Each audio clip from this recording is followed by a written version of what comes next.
কোনো উৎসৱ পাৰ্বণ হ'লে আমাৰ মনবিলাক খুব ভাল লাগে নহয় জানো, কিন্তু এইবাৰ বাৰু পৰিস্থিতি তেনেকুৱা। সেয়ে মন চন ভাল নহ'লেও যিখিনি আমাৰ কৰিবলগীয়া থাকে সেইখিনিতো কৰিবই লাগিব। আৰু এয়া লক্ষী পূজা উপলক্ষে মই বোলো ঘৰতে এখন শৰাই দিওঁ, আৰু তাৰ কাৰণে এযোৰ চাদৰ মেখেলা পিন্ধিম বুলি আলমাৰিটো খুলি চালোঁ, আৰু এইযোৰ বহু দিনৰ পিছত পিন্ধিবলৈ মন গ'ল। নুনি পাটৰ কাপোৰ হয়, কিন্তু দুবাৰমানহে পিন্ধিছোঁ। কাপোৰযোৰ বহুত দিনৰ হয়, 5 বছৰমান হ'ল। তথাপিতো পিন্ধি পেলাই ভাল লাগে আৰু মৰমতে থৈ দিওঁ। এনেকৈ সাজি কাচি ভগৱানৰ নামত বন্তি জ্বলালোঁ আৰু প্ৰসাদ শৰাই আগবঢ়ালোঁ। ধূপ ধূনা জ্বলাই চাকি বন্তি জ্বলালোঁ আগফালে। গতিকে এনেকুৱা সময়ত এইবোৰ কৰিলেও অকণমান মনটো ভাল লাগে, পবিত্ৰ যেন লাগে নহয়নে? আৰু তেনেকৈ লক্ষী পূজা অনুষ্টুপীয়াকৈ পালন কৰিলোঁ ঘৰতে। চাকি বন্তি জ্বলাই ঘৰখন অকণমান পোহৰময় কৰি তুলিলোঁ। বাকী আপোনালোকৰ লক্ষী পূজা কেনেকুৱা হ'ল বাৰু?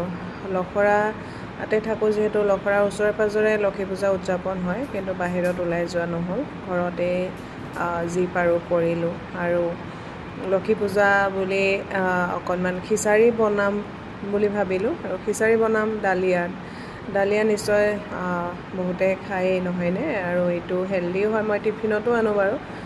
ভাবিলোঁ ইমান বনাবলৈ মন যোৱা নাই, পূজাৰ কাৰণে ব্যস্ত হৈ আছিলোঁ। মচুৰ দালি, মগুৰ দালি আৰু অকণমান ডালিয়া লৈ পেলাই এনেকৈ তিয়াই থ'লোঁ। আৰু ইয়াতে যি চব্জি দিব পাৰে ভাল। চব্জিৰ ভিতৰত ৰঙালাওটো ৰাখিব পাৰিলে ভাল। চব্জিখিনি ৰেডি কৰি মই এইফালে শৰাইখন ভাঙিলোঁ। সকলোকে প্ৰসাদ দি পেলাই আকৌ মই নিজৰ কামত লাগিলোঁ। এয়া ৰং বিৰঙৰ চব্জিবোৰ দেখিলেই ভাল লাগে নহয়নে? খিচাৰিখনত যদি চব্জি অকণমান বেছিকৈ দিয়া হয় তেতিয়া খাই বেছি ভাল পাওঁ।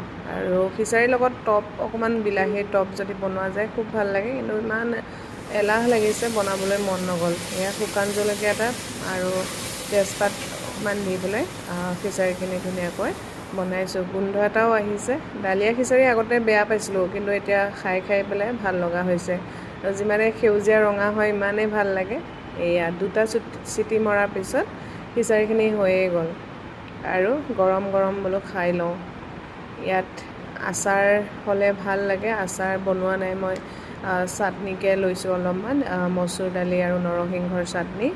আচাৰ আছে, নৰসিংহৰ চাটনিকণৰ লগত বোলো আচাৰ আৰু নাখাওঁ।